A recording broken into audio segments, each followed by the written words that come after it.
ಸೇರಿಸ್ಬೇಕು ಅಂತಂದ್ರೆ ಅಷ್ಟು ಸರಳ ಅಲ್ಲ.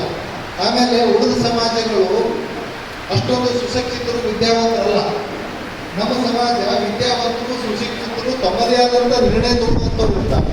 ಹಾಗಾಗಿ ಒಬ್ಬರ ಮಾತು ಕೇಳೋಂಥವ್ರು ಜನ ನಮ್ಮ ಜನ ಅಲ್ಲ. ಈ ಪ್ರಜ್ಞೆ ನಮಗೂ ಇರ್ಬೇಕಾಗ್ತದೆ.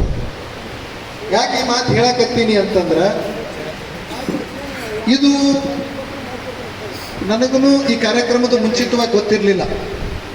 ನಮ್ಮ ರೆಡ್ಡಿ ಫೋನ್ ಮಾಡಿದ ಬರ್ಬೇಕಂದ್ರು ಅಷ್ಟೇ.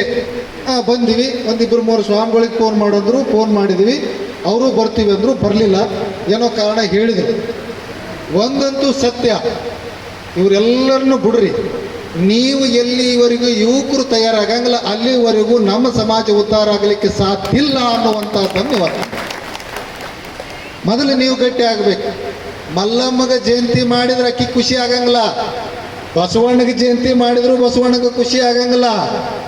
ಅಕ್ಕಮಹಾದೇವಿಗೆ ಜಯಂತಿ ಮಾಡೋದ್ರಿಂದ ಅಕ್ಕಮಹಾದೇವಿ ಖುಷಿ ಆಗೋದಿಲ್ಲ. ಯಾರಿಗಾಗಿ ಖುಷಿ ಪಡಿಸೋದು ಅಂತಂದ್ರೆ ಸಮಾಜ ಸಂಘಟನೆಗಾಗಿ ಒಂದು ಜಯಂತಿಯನ್ನು ನೆಪವಾಗಿಟ್ಟುಕೊಂಡು ಕಾರ್ಯಕ್ರಮ ಮಾಡೋದೇ ವಿನಃ ಬೇರೇನು ಉದ್ದೇಶ ಇಲ್ಲ ಅನ್ನುವಂಥದ್ದನ್ನು ಅರ್ಥ ಮಾಡ್ಕೊಳ್ಬೇಕಾಗಿದೆ. ಯಾಕೆ ನಾನು ಮೊದಲ ಮಾತಾಡಕತ್ತೀನಿ ಕೊನೆಗೆ ಮಾತಾಡ್ರಿ ಅಂದ್ರೆ ಕನ್ಫ್ಯೂಸ್ ಆಗಕತ್ಬಿಡ್ತಾರೆ. ಮಂದಿ ಕರೀರಿ ಅಂದ್ರೆ ಯಾರನ್ನ ಕರೆಯೋದು, ಯಾರನ್ನ ಕರಿಬೇಕು? ಮನೆಗೆ ಹೋಗಿ ಇಳೆ ಕೊಟ್ಟು ಕಾಯಿ ಕೊಟ್ಟು ಕರಿಬೇಕು ಅನ್ನೋ ಇದು ಯಾರ್ದಾರ ಮನೆ ಲಗ್ನ ಪತ್ರ ಮಾಡಿ ಕರೆಯೋದೇನು? ಏನೈತಿ ಕರೆಯೋದು ಅನ್ನೋದು ಏನು? ಫೋನ್ ಹಚ್ತಾರ, ಮೆಸೇಜ್ ತಿಳಿಸ್ತಾರ, ಹೇಳ್ತಾರ.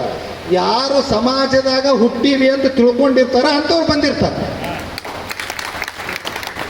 ನಾವು ಲಿಂಗಾಯತರು ಅಂತ ವಿಷಯ ಮುಟ್ಟಿರ್ಲಿಕ್ಕಂದ್ರೆ ಬೇರೆ, ಅದು ಹೇಳಾರ್ದು ಅವ್ರ ತಪ್ಪು. ಅವ್ರ ಮನೆಗೆ ವಿಷಯ ಮುಟ್ಟಿರ್ಲಿಕ್ಕಂದ್ರೆ ಸಂಘಟನೆಕಾರರ ತಪ್ಪು. ಮುಟ್ಟಿದ್ರೂ ಬಂದಿರಲಿಲ್ಲ ಅಂದ್ರೆ ಬಹುಶಃ ಕನ್ಫ್ಯೂಷನಾಗ ಅದಾರ ಅಂತ ಸ್ವಲ್ಪ ಖಾರವಾಗಿ ಹೇಳಕತ್ತೀವಿ. ಯಾರು ಬರುವಂಥ ಲೇಟ್ನ ಕೇಳ್ರಿ. ಕಾರ್ಯಕ್ರಮ ಒಂದೇ. ನಾವು ಯಾಕೆ ಲೇಟ್ ಮಾಡಿದ್ದೀವಿ, ಸಂಘಟನೆಗೆ ಯಾಕೆ ಸರಿ ಮಾಡಿದ್ದೀವಿ ಅಂತಂದ್ರೆ ಒಂದೇ ಕಾರಣ, ಹುಣಸಗಿ ಒಳಗೆ ಇಲ್ಲಿ ವಾರ ಹಿಡ್ದಾರ. ಹುಣಸಗಿ ಒಳಗೆ ವಾರ ಹಿಡ್ದಾರ. ವಾರದ ಮೇಲೆ ಏನೂ ಮಾಡಕ್ಕೆ ಬರಂಗಿಲ್ಲ. ವಾರದ ಮೇಲೆ ಏನೂ ಮಾಡಕ್ಕೆ ಬರಂಗಿಲ್ಲ. ಕಾಯಿ ಮಾಡಕ್ಕೆ ಬರಂಗಿಲ್ಲ, ಕರ್ಪೂರ ಮಾಡಕ್ಕೆ ಬರಂಗಿಲ್ಲ, ಡೊಳ್ಳು ಬಡಿಯಕ್ಕೆ ಬರಂಗಿಲ್ಲ, ಏನ್ರಿ ಉಡಿ ತುಂಬಕ್ಕೆ ಬರಂಗಿಲ್ಲ, ಗಂಡಬಾಜಿ ಬರ್ಸಕ್ಕೆ ಬರಂಗಿಲ್ಲ. ಯಾಕಂದ್ರೆ ಗ್ರಾಮ ದೇವತೆಗೆ ಅಕ್ಕಿನ ಬಿಟ್ಟು ಏನೂ ಮಾಡಕ್ಕೆ ಬರಂಗಿಲ್ಲ. ಮತ್ತು ಅಕ್ಕಿನ ಮೇಲೆ ಹೆಂಗೆ ಮಾಡೋದು ಅಂತ ಹಿರಿಯರು ವಿಚಾರ ಮಾಡಿದ್ದಕ್ಕೆ ಸ್ವಲ್ಪ ತಡ ಮಾಡಿವೆ ವಿನಃ ಯಾರನ್ನೋ ಕೇಳಿ ಸಂಘಟನೆ ಮಾಡೋ ಅವಶ್ಯಕತೆ ಇಲ್ಲ. RSS ಹುಟ್ಟಾಗ 4 ಮಂದಿ ಇದ್ರು. ಕೃಷ್ಣಾ ನದಿ ಹುಟ್ಟಾಗ ಒಂದು ಸಣ್ಣ ಬಾವಿ ಇದ್ದಂಗದ.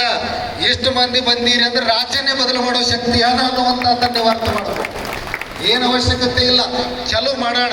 ಎಲ್ಲರಿಗೆ ಯಾರಿಗೆ ಕರಿಬೇಕಂತಾರ ಮನೆಗೆ ಹೋಗೇ ಕರಿಬೇಕಂತಾರ, ಅವ್ರಿಗೆ ನಾವು ಬರ್ತೀವಿ ಮನೆಗೆ ಹೋಗೇ ಕರೆಯೋಣ. ಯಾರಿಗೆ ಕಾಯಿ ಕೊಡ್ಬೇಕಂತಾರ ಅವ್ರಿಗೆ ಕಾಯಿನ ಕೊಡೋಣ. ಯಾರಿಗೆ ಕುಂಬಳಕಾಯಿ ಅಂತಾರ ಅವ್ರಿಗೆ ಕುಂಬಳಕಾಯಿನ ಕೊಡೋಣ. ಏನು ತಪ್ಪು ಅದ? ನಮ್ಮ ಮನ್ಯಾಗ ನಮ್ಮ ಮಕ್ಕಳ ಲಗ್ನದಾಗ ನಾವು ಹೋಗಿ ಬೀಗ್ರ ಬಿಚ್ಚಿ ಮಾತಾಡ್ಸಾರ ಕಾಯಿ ಹೋಗಿ ಕಾಲು ಹಿಡ್ಕಂತೀವಿ ಅಲ್ಲ. ಸುಮ್ಮನೆ ಅವತ್ತೊಂದು ದಿವ್ಸ ಬಂದು ಮತ್ತೆ ಮರುದಿವ್ಸದಿಂದ ಮಾತಾಡೋಂಗಿಲ್ಲ. ಅವು ಅಂಥವು ಹೋಗಿ ಕಾಲು ಬೀಳ್ತಿರ್ತೀವಿ. ಬಸವಣ್ಣನ ಸಂಬಂಧ ಅಕ್ಕಮಾದೇವಿ ಸಂಬಂಧ ಹೋಗಿ ಕಾಲು ಬೀಳ್ತೀವಿ ಅಂದ್ರೆ ನಮ್ಮ ಸ್ವಾಭಿಮಾನ ಕಮ್ಮಿ ಆಗಂಗಿಲ್ಲ. ಕರೆಯೋಣ, ಕರೆಯೋದು ತಪ್ಪಲ್ಲ. ನಾವು ಯಾಕೆ ಆದರೆ ನನಗೆ ಹಿರಿಯರಿಗೆ ಹೇಳಿದ ವಿಷಯ ಏನು ಅಂತಂದರೆ, ಇವು ಯಾವ ಬೇಡ, ಶ್ರೀಶೈಲ ಜಗದ್ಗುರುಗಳು ಒಂದು ಡೇಟ್ ಕೊಟ್ಟಾರ ಅಂತಂದ್ರೆ ಜಗದ್ಗುರುಗಳಿಗೆ ಅವ್ರಿಗೆ ಬೇಡ ಅಂತ ಹೇಳೋದು ತಪ್ಪಾಗ್ತದ. ಒಂದು ದಿವಸದ ಕಾರ್ಯಕ್ರಮ ಮಾಡಿರಿ. ವೇದಿಕೆ ಮೇಲೆ ನೀವು ಯಾರಿಗೆ ಸನ್ಮಾನ ಮಾಡೋದು ಮಾಡ್ತಿರೋ ಮಾಡಿರಿ. ಆಮೇಲೆ ಅವ್ರಿಗೆ ಯಾರಿಗೆ ಅಭಿನಂದನೆ ಮಾಡೋದು ಮಾಡ್ತೀರೋ ಮಾಡಿರಿ. ಇವತ್ತು ನೀವು ಮೆರವಣಿಗೆ ಮಾಡೋದು ದೊಡ್ಡ ಪ್ರಮಾಣದಾಗ ಅದನ್ನು ಒಂದು ಗ್ರಾಮ ದೇವತೆಗೆ ಅಪಮಾನ ಮಾಡುವಂಥ ಕಾರ್ಯಕ್ರಮಗಳು ಯಾವ ನಡಿಬಾರ್ದು ಅನ್ನೋ ಕಂಡೀಷನ್ ನಮಗೆ ಹಿರಿಯರು ಹಾಕ್ಯಾರ. ಯಾಕ್ರಿಪ್ಪ? ಈ ಕಂಡೀಷನ್ ಹಾಕಿರೋದ್ರಿಂದ ಅದಕ್ಕೆ ಧಕ್ಕೆ ಬರಲಾರಂಗ ಒಂದು ಕಾರ್ಯಕ್ರಮ ರೂಪರೇಷೆಯಲ್ಲಿ ಮಾಡಬೇಕಾಗಿ ಬರ್ತಾರ. ಸಮಾಜದೊಳಗೆ ಯಾರು ಅಶಿಕ್ಷಿತರಿಲ್ಲ, ಯಾರು ಅಜ್ಞಾನಿಗಳಿಲ್ಲ, ಯಾವುದೇ ಕಾರಣಕ್ಕೆ. ಆಮೇಲೆ ನಮ್ಮ ಮಂದಿಗೆ ಏನಾಗ್ಯದ್ರಿ, ಇನ್ನೂ ಕೆಲವು ಸ್ವಲ್ಪ ತಿಲಾಗಿ ಬಿಸಿ ಅದ. ಯಾವ ವಿಷಯ ಗೊತ್ತಕ್ಕದಲ್ಲೇ ಮಗ, ಇನ್ನು ಕಿಷ್ಟನ್ ರೊಕ್ಕ ಖಾಲಿ ಆಗಿಲ್ಲ ಕೆಲವು ಮಂದಿಗೆ. ಅವರು ಸ್ವಲ್ಪ ಇನ್ನ ಬರಕ್ಕೆ ಹಿಂದೆ ಮುಂದೆ ನೋಡ್ತಾರೆ, ಏನೋ ಬೇರೆ ಇರಬೇಕು ಅಂತ. ಏನೂ ಇಲ್ಲ ಇದ್ರೊಳಗೆ, ಯಾವುದೂ ಇಲ್ಲ. ಇದ್ರೊಳಗೆ ಏನಿದೆ ಅಂತಂದರೆ, ಇವತ್ತು ಸಮಾಜ ಯಾವ ಕಡೆ ಹೋಗಕತ್ತದ. ರಾಜಕಾರಣ ಮಾಡೋರು ಗೌಡ್ರು ಹೇಳ್ದಂಗೆ ಶ್ರೀಮಂತರಿದ್ದವ್ರು ಶ್ರೀಮಂತರಿದ್ದೀರಿ, ಬಡವರಿದ್ದವ್ರು ಬಡವರಿದ್ದೀರಿ.